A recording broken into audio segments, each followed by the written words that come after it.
morning, everyone, and welcome to this month's Breakfast with the Chamber. This is an event that the Haitian American Chamber of Commerce puts together on a monthly basis. We started about, I think, a good 2 years now almost. It's crazy how quickly time flies. We started doing it in person as, an added benefit to membership, making sure that we're able to bring really interesting topics and speakers to our members so that they can go back and really grow their businesses with the information that they've received. So my name is Patricia Elise. Thank you so much for joining us today.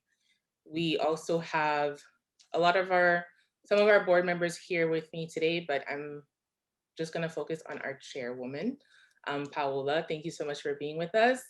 So Paola's mic is not working right now, but she is there and she is listening in. So thank you. Today's presentation is going to be focusing on brand management, okay, which is extremely important. You can have a business that is made up of one person. You can have a business that's made up of 1,000 people, and brand management is going to be as important for all sorts of businesses. Before I introduce our speakers and give them the floor, I'd like to make just a few announcements to our members.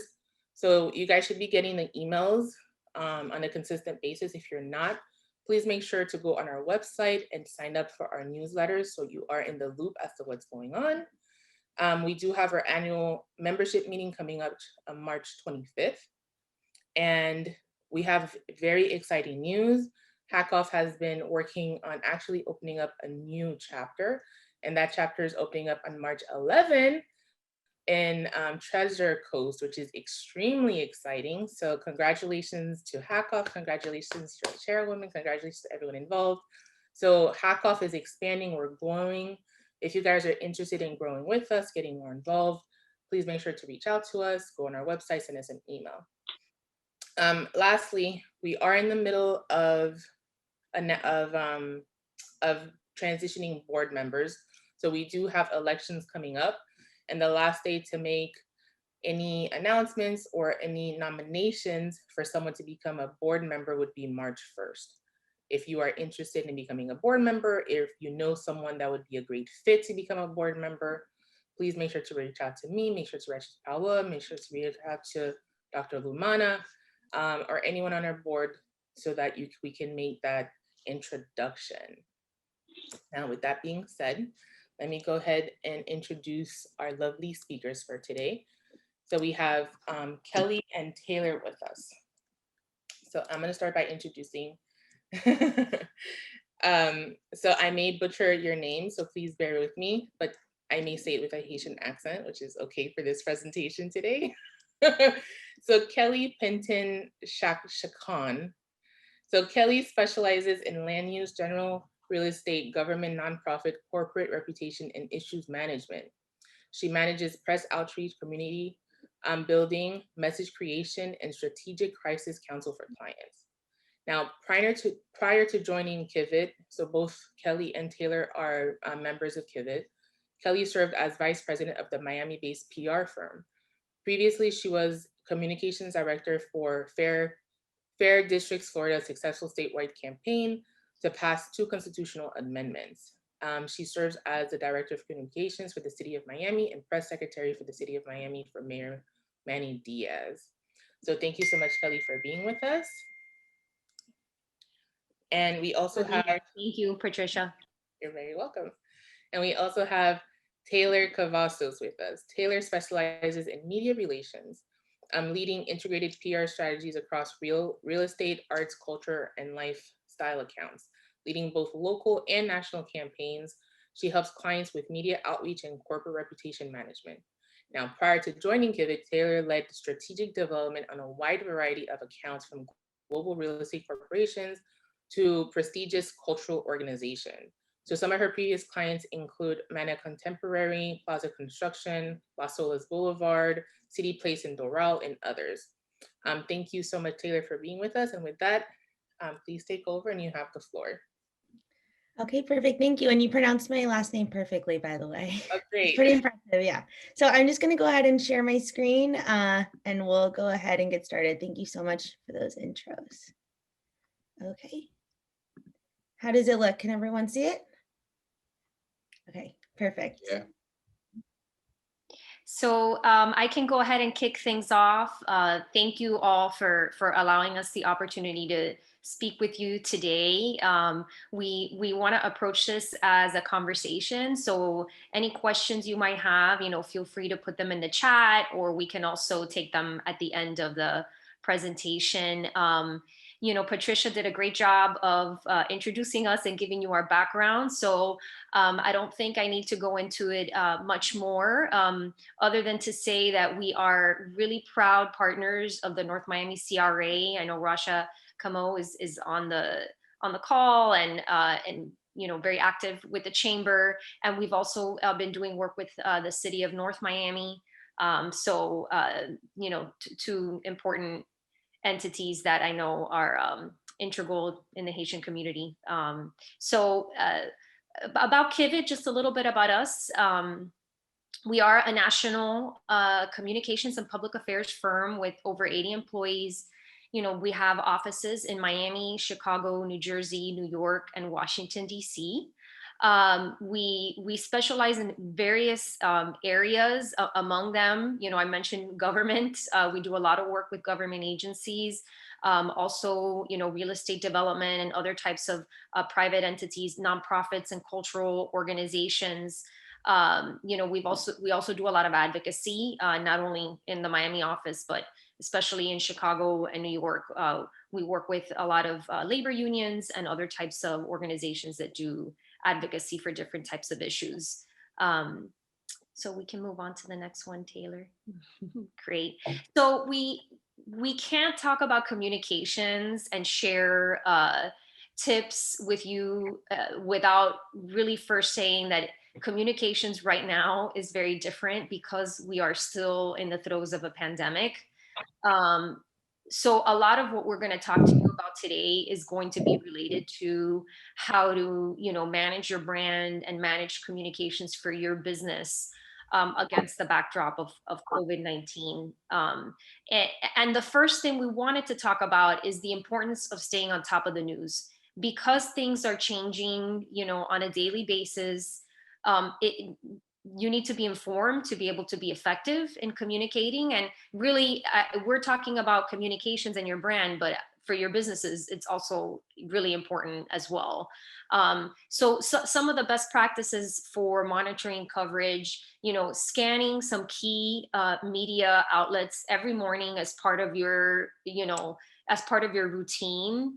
We listed some here. These are mostly local, and it really depends on your where the type of industry that you work in, but there are some that are obviously, general and leading outlets like the Miami Herald, the South Florida Business Journal. If you have a subscription is important because they do cover everything from a business lens. Miami New Times, which is more cultural and more lifestyle, but definitely if you're a restaurant or a bar, I mean, that's an outlet that you want to stay on top of. And then some of the community publications like Miami Times and, South Florida Caribbean News, those are important because they're gonna share with you some of the more community focused community newspapers as well. So that's something that we do highly recommend, overall on an ongoing basis, but especially today, again, in the situation that we're in because things change on a regular basis. Something else, and I see someone is asking about how do you sign up for publications? Yeah, you do have to sign up for them separately.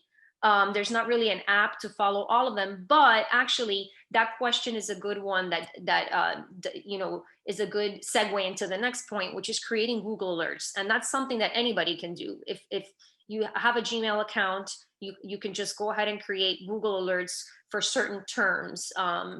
So for example, if you're an accounting firm, you can put accounting Miami or, accounting trend, or you come up with some search words that you can create alerts for. And every day you'll receive alerts in your inbox that have to do with news online related to those words and those topics. And again, the great thing about that, it's free, and you're able to kind of keep track of news related to the topics that you want to track. And it's basically delivered into your inbox, so you get those alerts every day. Checking social media is another way also. Twitter in particular is a platform that a lot of reporters and editors and business leaders, elected officials, as we know, they all use it to communicate kind of in the moment. So it is a great way, if to stay on top of news of the day. It's also a great way to know what's trending on social media. So sometimes something may be covered by, let's say, the Miami Herald, but doesn't have that much traction on social. But some other story from another publication, because of the nature of the story, it gets a lot of attention. People start to retweet it, and then you understand, okay, people are really paying attention to this, whatever that news might be. So checking social media is another way to really stay on top of it. It's also a good way if to understand what reporters are interested in covering as well. We know that some of the businesses that are part of the chamber may not have like a PR person or a media relations campaign, but it's a good way to understand what a reporter is following, what they're interested in, and what they may be looking into that has to do with your own business or industry.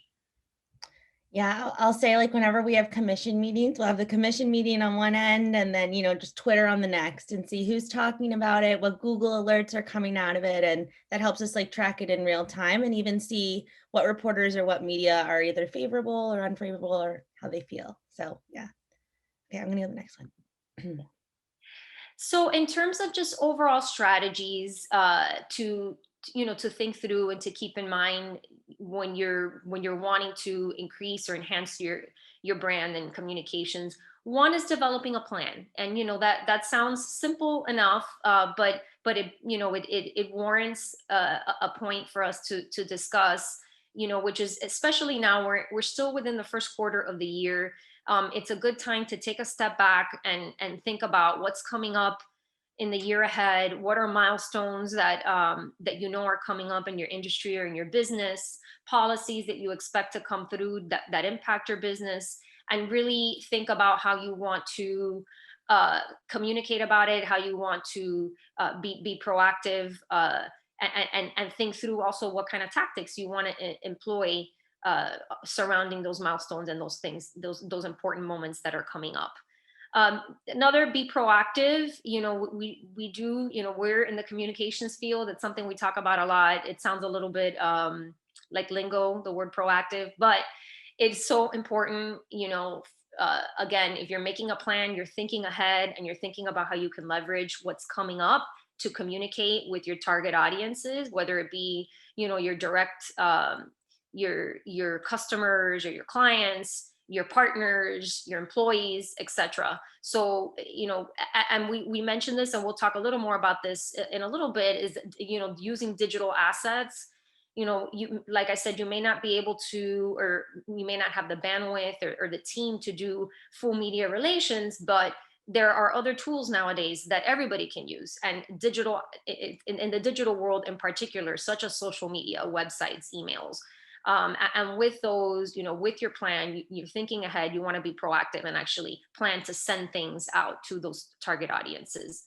And finally, be willing to change. That's something we've all had to become very familiar with over the last year, because everything has kind of been turned upside down. So, it's a lesson, I think, that will all take with us beyond COVID-19, which is that we have to be nimble and, be willing to change our strategies in the communications realm. It's especially important because there are things that you may plan, like, an event, for example, or something that now you've had to change or cancel or make virtual. And so, really being willing to change, being nimble, thinking about sort of plan Bs or Cs is really important from a big picture perspective when you're thinking through a communication strategy.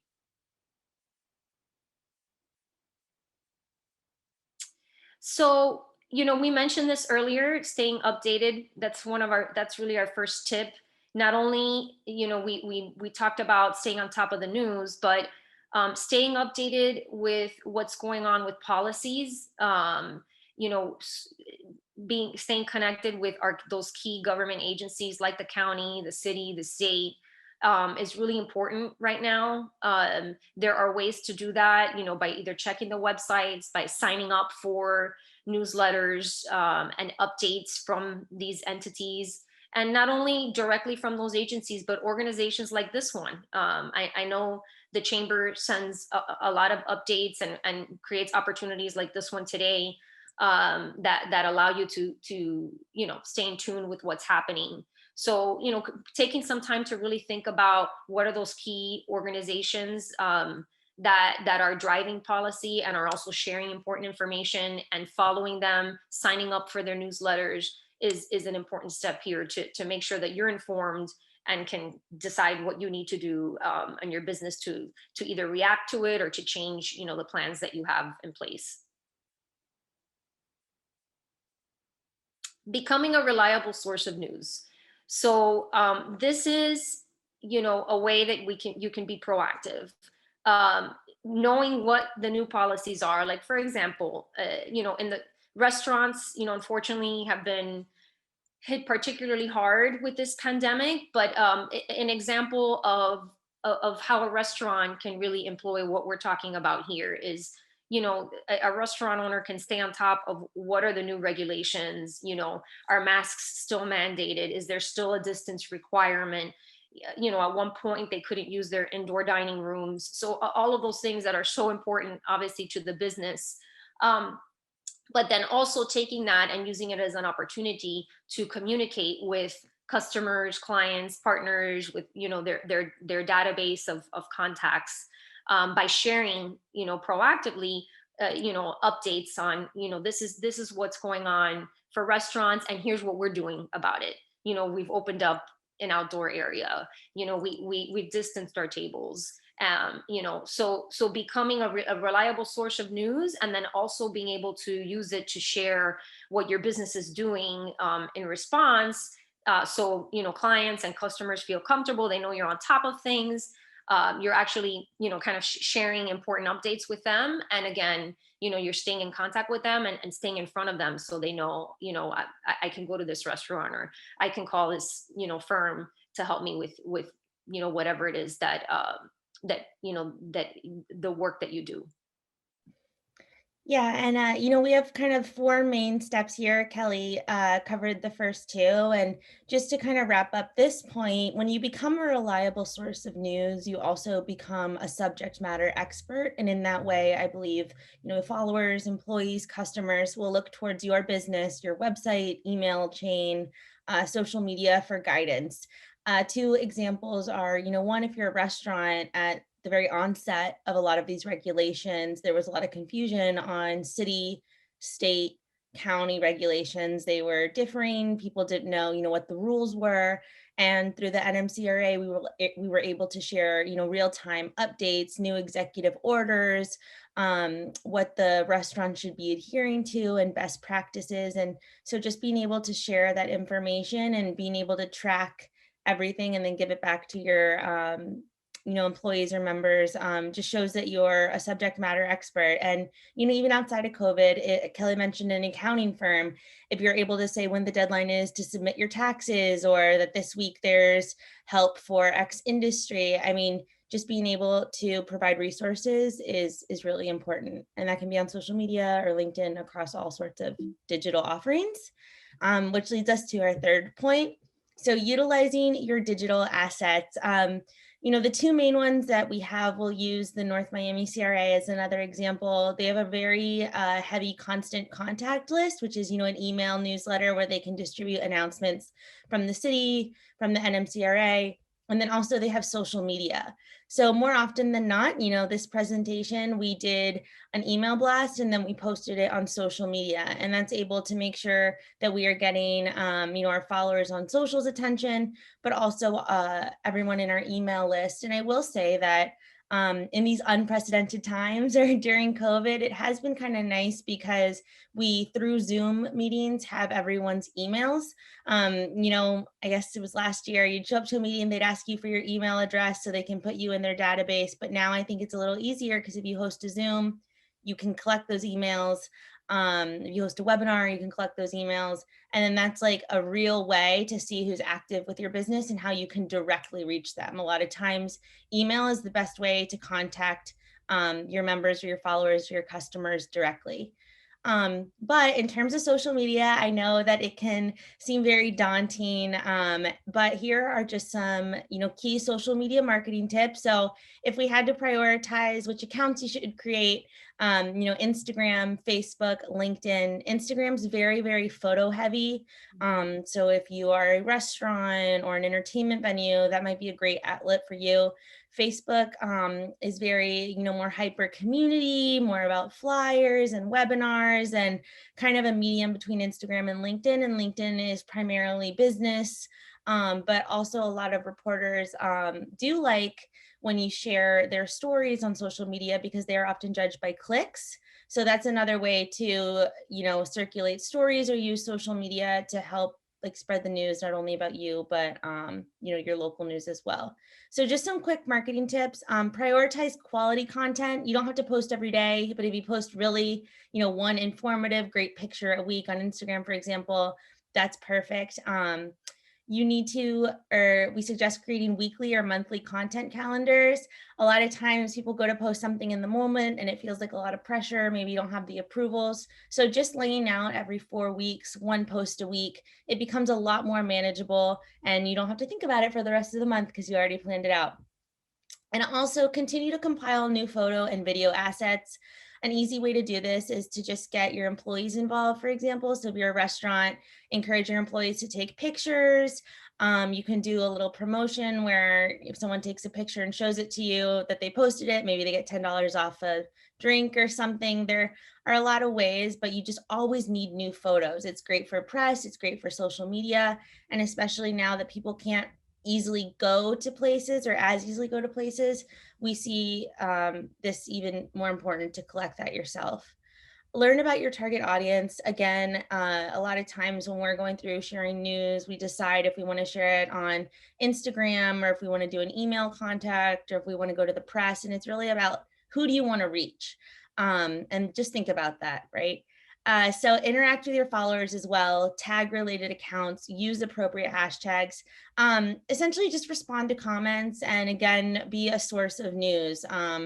In order to communicate your brand properly, you want to be an expert and you also want to be personable and approachable so that you can increase, your business. So Yeah, that leads us to our, go ahead. one thing I just wanted to add really quick on this one is that LinkedIn is very good and effective, especially for professional services firms, or if you're a consultant. There are a lot of people who are really active on there that are specifically going on there for business purposes.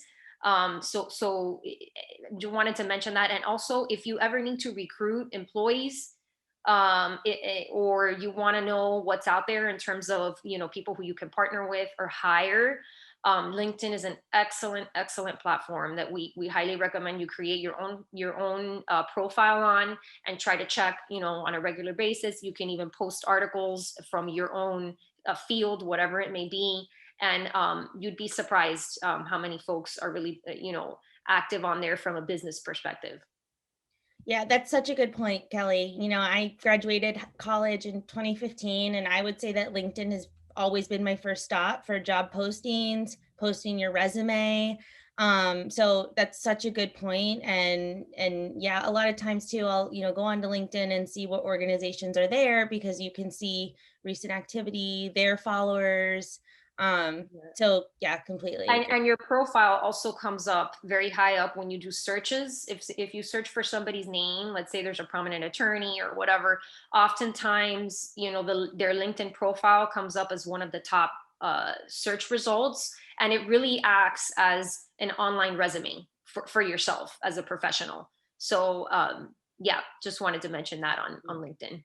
And also, if you are a professional services firm, there's almost a way to like give reviews, or it's what's it called, like a certifying someone on LinkedIn. So like, Kelly could go and say that she worked with me and, whatever you'd like to say, and that would be open to the public, of course. And so that's really nice. If you are like an accounting firm, your clients can say how much they enjoyed working with you, and same with a lawyer, law firm. So that's nice too. Legitimizes it a bit. Yeah, great points. Very true. And finally, be nimble and open to change. I know this seems so simple, but it really hits on all points, right? I remember even today, but on the onset of this, I mean, things were changing daily by the hour. We were constantly refreshing our computers just to see what the new executive orders were, and if restaurants could expand their outdoor seating, or if they had to, lay off for a bit. And so just constantly be looking, be open to change. I think that a great example we have that kind of epitomizes this point is the NMCRA's Know Me Delivers program. So just a quick description: if anyone's ever ordered something from Uber Eats or Grubhub, not only are the delivery fees astronomical, but it also translates to a big hit on the restaurant itself. Uber Eats and a lot of these apps will take a big chunk of money out of the order from the restaurant. So in order to offset that, the NMCRA was able to cover delivery costs and kind of offset that cost through these local apps like Uber Eats or Grubhub to deliver the food. So the restaurant was getting more money. The NMCRA was able to forge great partnerships with these food apps. And, it was direct money into the pockets of local restaurants, and in effect, helping the North Miami economy and a lot of these restaurants and small businesses, which really took a hit. So not only did they circulate this on social media, they used, again, the partnership with Uber Eats and Grubhub to tag these accounts. So again, we talked about tagging accounts and using hashtags. Uber Eats and Grubhub have a huge following. So by tagging them in this post, that got the news out. And then we did want to share this feature by the Herald, which also ran on Miami.com. Delivery fees were killing North Miami restaurants. Here's how the city was helping. And this is a great example of earned media coverage, just showing the true value of putting money back in the pockets of small businesses. This was something that not every city municipality was able to do, although a lot of people did talk about doing it. So this just shows that, if you do the right thing, be nimble. This was created almost immediately. So it just shows that being open to change, creating new programs, it'll get you earned media. It's a great way to help out your members. And that was just kind of all in one for us.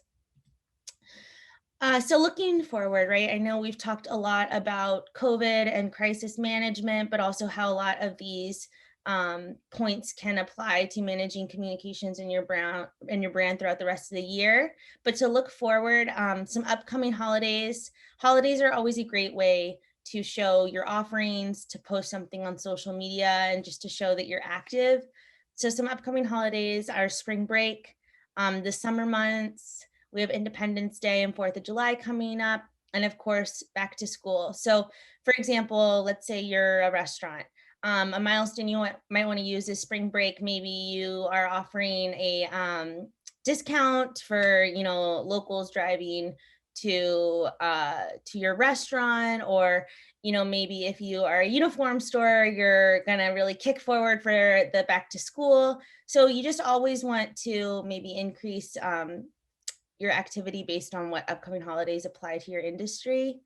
And then, of course, something that applies to every industry is the COVID-19 recovery milestone. So let's just continue to look forward to maybe a lifting of mass gathering requirements, the lessening of social distancing. We'll go back to the restaurant example, but as soon as restaurants are back at full capacity, that might be a great way to show new offerings, or maybe unveil your interiors, and just using those as news pegs to share information. So key takeaways here. This is kind of what we had said throughout the entire presentation, and Kelly, I'll let you add in here too. So first, contact government officials to emphasize the need for small business residential relief. You know, we had talked about keeping in touch with them, making sure that you're updated on the executive orders, but encouraging them to continue reopening, you know, the PPP loans and encouraging the SBA to continue to provide assets that way. Communicate all necessary policy changes. We talked about that. Utilizing your digital assets, so email, newsletters, social media, and then stay updated on relevant news. So we had spoken about Google alerts.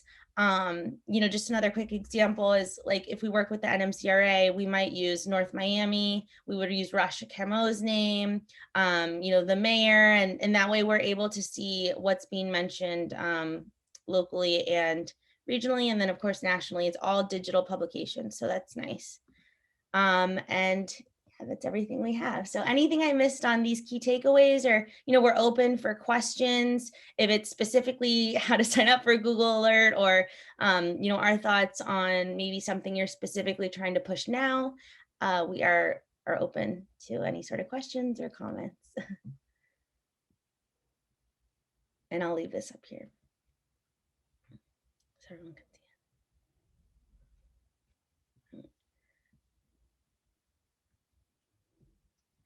Anything else I missed here, Kelly? I love that.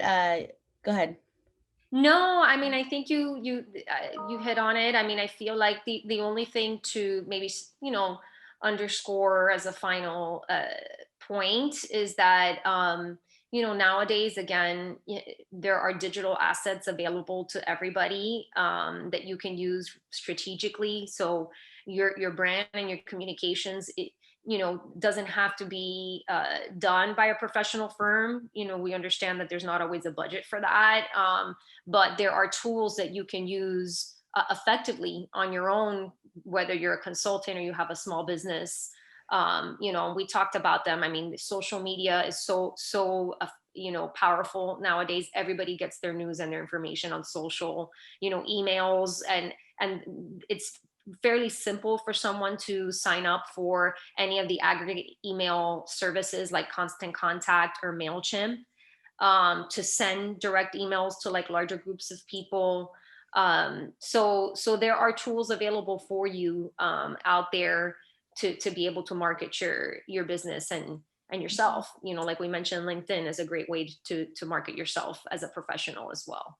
Yeah. And you know, even collecting those effective email databases, we often, for example, there's a new call to artists in North Miami. If y'all know any artists who want to do a new public art piece.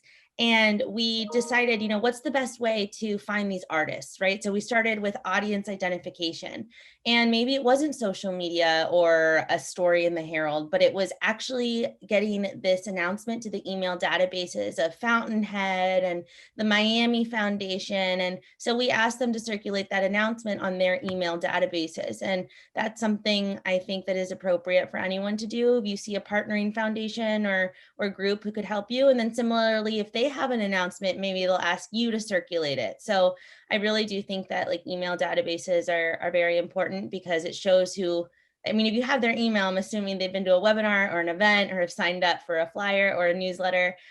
So that's your direct audience. I mean, that's, you know, who's participated and been a member. So even sharing it with other groups' emails can be effective too. Or if they like the chamber. Y'all ever have anything y'all need us to circulate, you let us know. So through Kivvit, what are some of the key components that you guys do for your clients? You know, what is it exactly you guys are able to do or accomplish? Sure. Thanks for that question, Patricia. So, I mean, we're a full service firm, so we do everything from, you know, message creation to material development. So we create brochures, fact sheets. We have an excellent in-house design team. We do digital campaigns. So, you know, we manage both organic, what we call organic social media, which is just, you know, campaigns where we're posting regularly, and also paid campaigns, which, you know, by the way, nowadays it's good to be active on social organically, but it's also very effective to put some funds behind social ads to make sure that people see it. So we manage that. and we do a lot of media relations for clients, and also, you know, community outreach and marketing, all those things. We also have, I mentioned digital, we have an in-house digital team, in-house design team. We're also able to produce videos and animations. We have a creative team as well. So, you know, we're basically a full service firm. Great. And I see a question here. How can a member-based organization be more creative to increase awareness? So I think the question is about increasing awareness about the organization, you know, perhaps to increase membership. You know, we talked about some of those tools, but I think specifically, you know, from a media relations standpoint, you know, being a member organization is a very powerful, you know, position. You know, I think becoming a source for media on issues, in this case, any issues related to the Haitian community, any issues related to new immigration policies that would impact Haitians or the Haitian community here. Anything, you know, you're seeing on the ground, you know, in North Miami, in Little Haiti, etc. Being able to talk about that to reporters, you know, in a timely manner will make you kind of a go-to expert, and also raise the profile of the organization, you know, in the community. So that's one, I think, media relations strategy.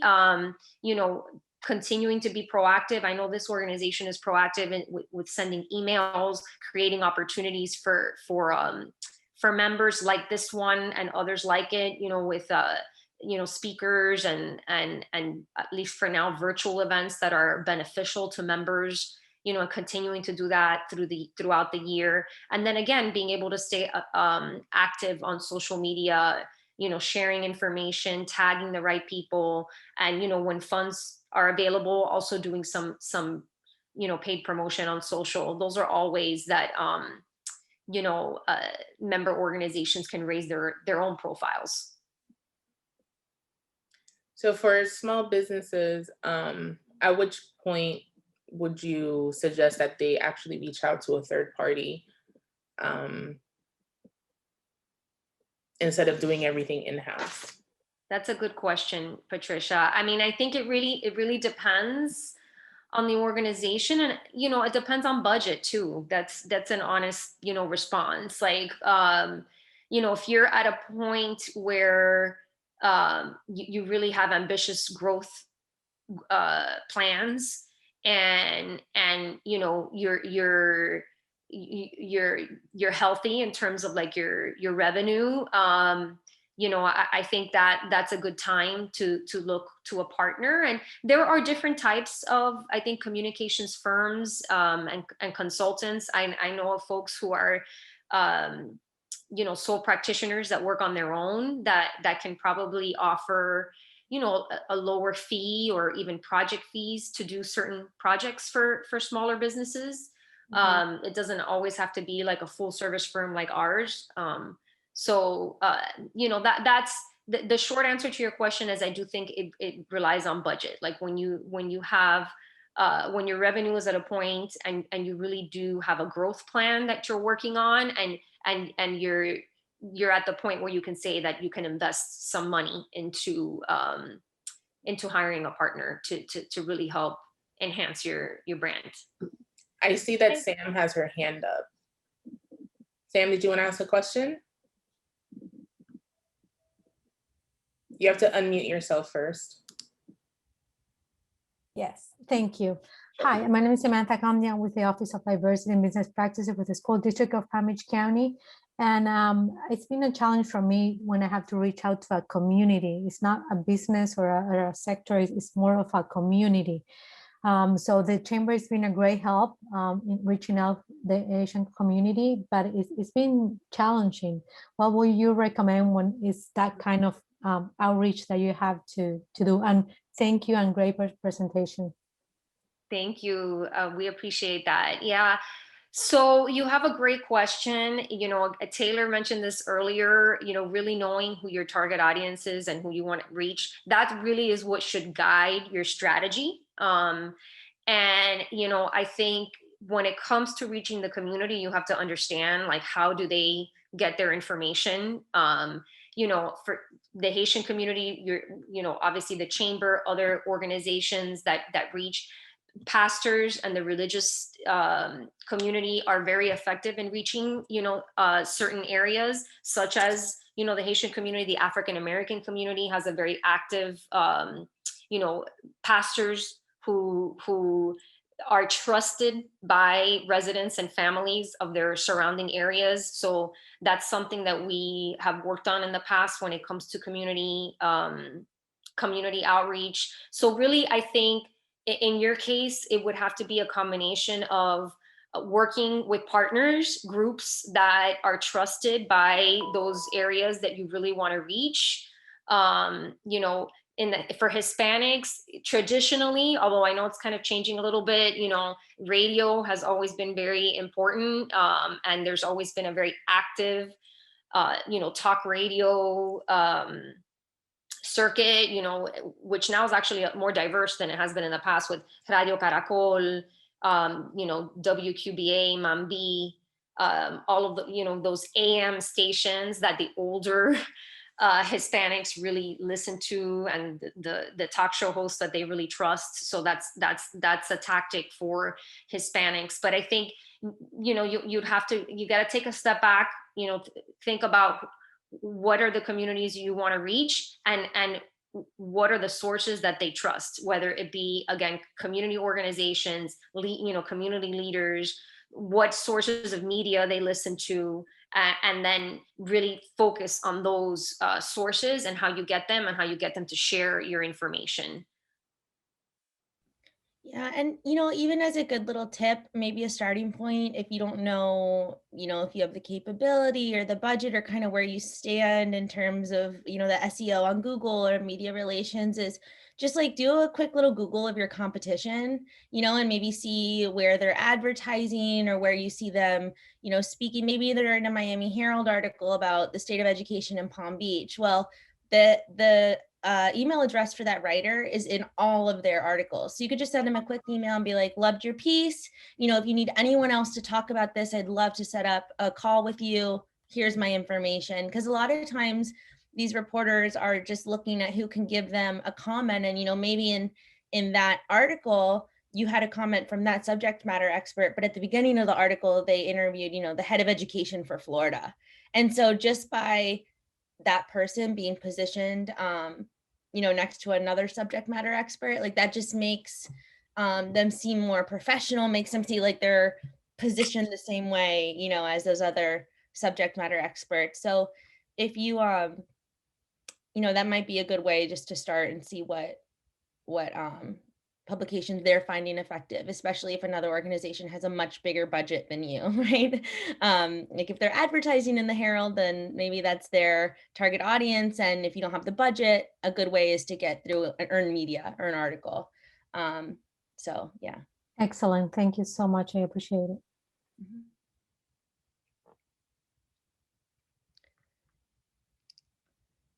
Anyone else?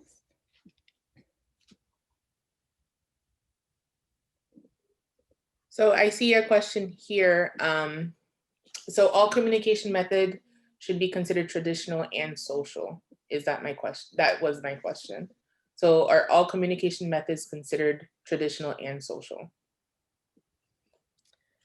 Traditional, I'm not too familiar with that phrase. There's like earned media and paid media. So paid media is an advertisement. It's like going to the Herald, touching base with their advertising company, saying, I want a, you know, full page ad of something. Okay, great. It's going to cost you $5,000. Done. Then there's earned media. Earned media is if we know a writer who writes a full page real estate roundup every week. We'd reach out to them and be like, hey, you should write about this development in North Miami because it's inherently interesting and new, and we think it'd be great. You know, let's set up an interview. And it takes a little bit more convincing, but hopefully we would get, you know, North Miami, for example, into that piece And that was free outside of our email communication or our time. So it was earned. So there's paid media and earned media. Go ahead, Yeah, Kelly. and I think, I guess if we want to simplify things, you could say there's traditional and digital Right, media. yeah. I mean, I considered more traditional, like a newspaper, which has just changed so much over recent years, because now we're not everybody reads the physical paper anymore. Most people read it all online or on their phone. So I think the line has kind of been blurred between traditional and digital now, because some of what we consider traditional is really not as prevalent anymore. And we've seen it a lot with the publishing industry, unfortunately having to like cut back on printing. Or have even shut down some of their printing operations overall. So I think now it's all kind of melding together in the sense that all news pretty much needs to be online if it's going to succeed in today's world. Yeah, And Kelly, that's so true. As a quick, just local example, the Miami Herald, I know we keep talking about it, but they used to have an entire department of arts, culture, lifestyle writers. As with every other publication in the industry, they had to cut back. And so Artburst was a local blog, like a culture blog, that we would always include in our outreach. But in the past 6 months, they have really been syndicating, meaning sharing a lot of their news with the Herald. So you'll see something run in print in the Herald and it's, by someone at Artburst. And so that's a great example of us having to be nimble to change and, kind of reevaluate our strategy and be like, okay, now this digital publication is where we need to pitch, because then it'll eventually hopefully be run by the Herald. And, just even understanding your audience and how you can be help to the writer, it really helps you in terms of like media relations. Like, I know you're, here's a story that ran by Artburst. I think it'd be perfect for the Herald. Can you go ahead and run it? And, that's just an example of us having to, I guess, go through digital or a more non-traditional to get a traditional hit. Yeah. but also here's let me clarify. I'm sorry, this is Jean Belzer. Let me clarify the question though. Also, on the method in which you're reaching out to your audiences, doesn't demographics play a big role? I heard earlier, utilizing, this traditional Spanish radio stations. I think we in the Haitian community, I think a lot of our folks radio is still big. Yes. It plays all day long in the background. And so I guess demographics also play in how you're reaching out and how you're communicating to your audience, your target market. Okay. 100%. And I know Sam, her question was kind of along those lines too. Not everything is going to be effective for every type of campaign. So, although we talked about different types of tools, a social media campaign might not be as effective to reach, the Haitian community, especially the older Haitian community, but radio, to your point, would be the way to do it. And also, as we mentioned, through community organizations and partnerships who talk to folks on the ground all the time and who that community trusts. I think that is so important when you're doing more community outreach, more grassroots type outreach. So to answer your question, absolutely, the target audience rules, and you really need to think about who they are, where they get their information, to be able to reach them effectively and decide what you're going to do on the communications front. I'm shamelessly always asking people where they get their information. Like, what do you read? What do you look at? Because that really helps. Just a brief comment. My bachelor's was in public relations. Yeah. So this is really what I love. And I own my own law firm, and I've been managing my own law firm now for almost 10 years. And I've been able to implement a lot of my knowledge of public relations to my business. So I can definitely advise the other small businesses that what you guys are sharing is definitely very true. You know, there is a difference between advertising and public relations, or managing your brand. You have to do both, but what's going to be more valuable is the public relations side, because that's where you're going to come off as being more credible. And also it's cheaper. Cheaper in the sense of marketing dollars, but it does take a lot of work and time. So for me, you know, keeping track of what's going on in immigration law and family law is extremely important. But what's even more important is sharing the information so that I become a known source for that information. And speaking about the Haitian community, I've been writing in the Haitian paper now for almost 8 years. So every 2 weeks, there's an article written in the Haitian newspaper about immigration or family law. So that's public relations, you know, building that relationship with the local paper where you're able to provide that information. Any small business can do that. If you're a cleaner, if you're a realtor, just writing blogs, putting the information out there, building your credibility, spending the time will have a real impact on your business, because what's going to happen after a few years is bigger media outlets are going to reach out to you. So like ABC News or other local papers. I've been published in the Herald. So I'm trying to build on everything I've been doing now to aim a little higher. So hopefully next year you guys will see me in the New York Times. Who knows? But that doesn't happen overnight. You know, you do have to have a public relations plan. And some businesses don't realize that. They just think, okay, I'm going to spend $10,000 on advertising and I'll be fine. But when you go on Google, and this is something that you guys will all know, when you go on Google and you search for a company to hire, the first few people who come up as paid ads, you skip through that, right? You skip the paid ads and you go to the natural searches, which are people who've invested in the public relations to be on the first page as a natural search for what they do. And you also go to Google Maps with the reviews, which is again another public relations effort.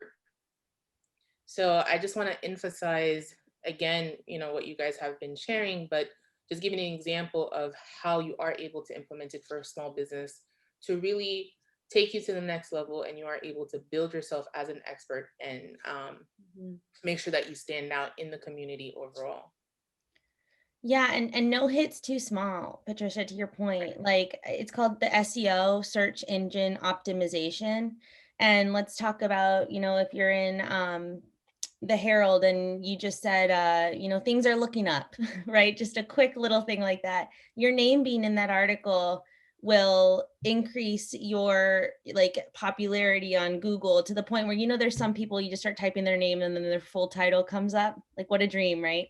That's just because they've been mentioned in articles, and a lot of times that SEO doesn't come from advertisements, it comes from earned media. And I also love your point of creating these relationships with local publications. Like, local publications are small businesses too.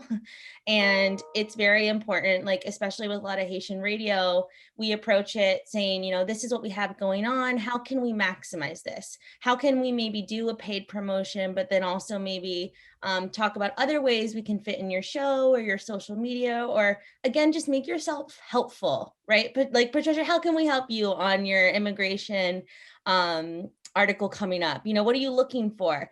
Just be a help. And in that way, you know, maybe Patricia will reach out to you first the next time she's writing something on it. And it's little things like that that I think, you know, really add up, to your point. And then before you know it, you know, the New York Times is asking you for your opinion on something. And I think, Patricia, your point was such a good one, in terms of like the difference on how people receive information. Like, if you're looking at an ad, you know it's an ad, and there's effectiveness to it. But when you are reading, you know, a source of news that you trust, and there's somebody quoted in there, it has a level, it adds a level of credibility to you and to what you do and to your business that you can't really, that money can't buy, let's say, because it's what we call a third party. It's a news organization that's using you as a source or talking about your business. And it's so very valuable when it comes to building your reputation. Perfect. So we're coming to the end of our time together. I just want to make sure if anyone had any last questions before we wrap up. No? And feel free to email us if you have any sort of questions. We're happy to help or point you in the right direction. Okay, great. So just a quick reminder again, our annual meeting will be coming up on March 25th. And we have up until March 1st for anyone interested in nominating or to become a board member of the chamber. So thank you again for everyone for joining us. If you have any suggestions or comments or requests on topics for us to focus on our next Breakfast with the Chamber event, please feel free to reach out to me, or you can go on our website and send us an email through there. Thanks again, everyone, and you guys have an awesome Friday and a great weekend. Thank you, everybody. Thank you.